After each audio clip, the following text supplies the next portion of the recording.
যখনই ছেড়ে দিই ভাই এই মজা, এই সাউন্ডটা সেই লাগে ভাই। এই যে উ করছে, এই যে উ করে একদম স্লো হয়ে গেল, সেই লাগে সেই।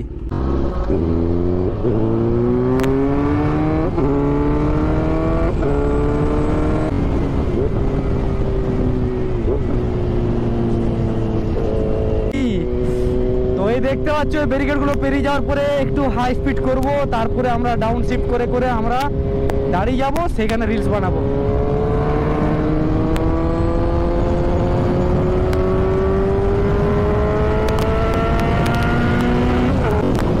মানে হেভি হয়ে গেছে ভাই, মানে এত স্পিডে চালানোর পরেও গাড়িটা মনে হচ্ছে এত স্পিডে যাচ্ছে না, স্লো যাচ্ছে। প্রথমে এরকম লাগে খুব হাই স্পিড, কিন্তু এখন 200 মানছে না ভাই। 400-500 যদি উঠে যায় খুব ভালো হয়। এটা এখন হেভি হয়ে গেছে, কিছু এলাওই হচ্ছে না ভাই। 200 দূর 100-র মতো লাগছে, 50-এর মতো লাগছে, মনে হচ্ছে গাড়ি দৌড়ায়নি, শুধু ওডোমিটারের রিডিং গুলো বাড়ছে শুধু।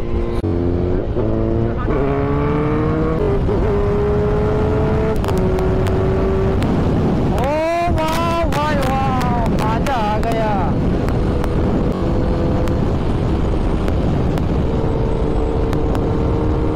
ओ लीन देखो भाई, लीन,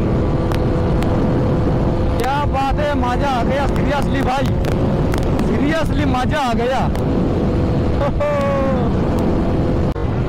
ये আবার কি পড়ে রয়েছে ভাই, কার মার্গার খুলে পড়ে গেছে টায়ার।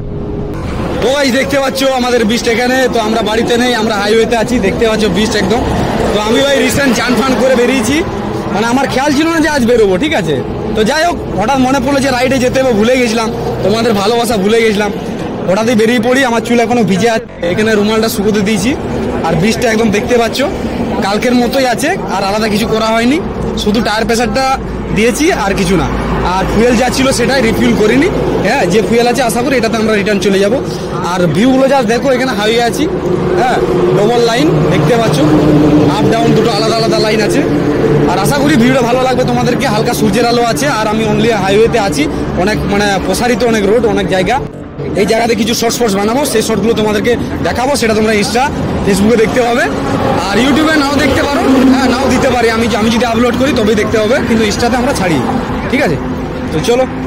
তো গাইস দেখতে পাচ্ছ NH6 এর হাইওয়েতে আছি, একদম নাইট ভিউ তোমাদেরকে দেখাচ্ছি। আমাদের অনেক রিলস ফিলস হয়ে সন্ধ্যা হয়ে গেল, এখন বাড়ির দিকে যাবো। আর দেখতে পাচ্ছ লাইটিংটা কি সুন্দর, আর আমাদের বিস্ট এখানে দৌড়ানোর জন্য রেডি। তো আমরা রং সাইডে দাঁড়িয়ে আছি, আমরা ও পাশে ক্রস করবো, তারপর সোজা যাবো আমাদের বাড়ি, ঠিক আছে। আর দেখতে পাচ্ছ সারি সারি গাড়ি ঘোড়া আসছে এদিকে, আর নাইট ভিউটা অসাম। হাইওয়েটা ছাড়বো কিছুক্ষণ পরে, আর দেখতে পাচ্ছ লাইটিং, মানে ওভারব্রিজের উপরে আছি, এখান থেকে নামবো লেফট সাইডে করে, রাইট সাইডে যাবো না, ঠিক আছে। হেভি লরি আসছে, লেফট সাইডে ঢুকে ওভারব্রিজের সাইডে সাইডে আবার ফির হাইওয়েতেই উঠবো, ঠিক আছে। এই দেখতেই পাচ্ছ এইখানে, ইয়েস,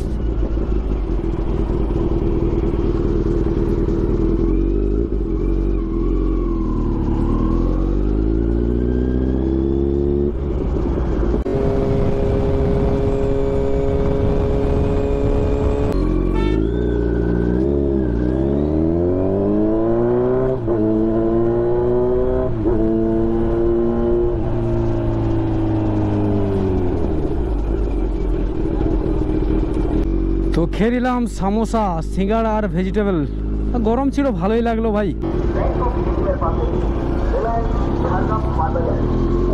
কি চলছে এখানে, সেল, চৈত্র সেল। তো যারা যারা পুজোয় কাপড় জামা নাওনি, মানে নিতে চাওনি, তাদের জন্য চৈত্র সেলটা একদম বেস্ট, ঠিক আছে। তো অসুবিধা নেই যে সবসময় ব্র্যান্ড শোরুমেই ঢুকতে হবে, এরকম কিছু না ভাই। এই ব্র্যান্ড আছে, এগুলো ভাই পরে দেখা যাবে। চৈত্র মাসটা তো আগে কমপ্লিট করি ভাই, তারপরে এইগুলো। চৈত্র সেলটাকে শেষ করো, তারপরে অন্য কিছু।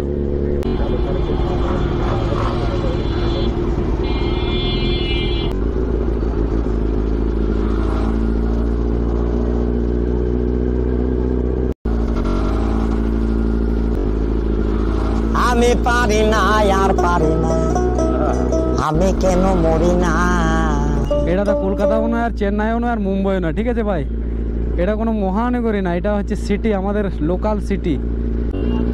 আর খুব ইকো হচ্ছে, আমি 2 নম্বরে যাচ্ছি, দেখো স্পিড দেখো 22-20 আশপাশ যাচ্ছে, তাও ইকো দেখো। টানলে আবার কি হবে, বিকট সাউন্ড, ভাবছি ভাই স্টক ফিরে আসবো, কিন্তু মাঝে মধ্যে মনে হয় না লাউডেই থাক। মানে কি যে মাইন্ড মনে চেঞ্জ হয়ে যায় বলা মুশকিল। কখন মনে হয় লাউড, কখন মনে হয় স্টক কম লাউডের। মানে মানুষের মনটা এরকম। আমাদের ড্রিম কেন পুরো হয় না? আমাদের ড্রিমটা ঠিক 18 বছর আগে মাইন্ডে সেট হয়ে যায়। কেন ভিডিও দেখে হোক বা রিলস দেখে হোক, কিন্তু ড্রিম পূরণ করতে গেলে একটা সোর্স অফ ইনকাম দরকার লাগবেই।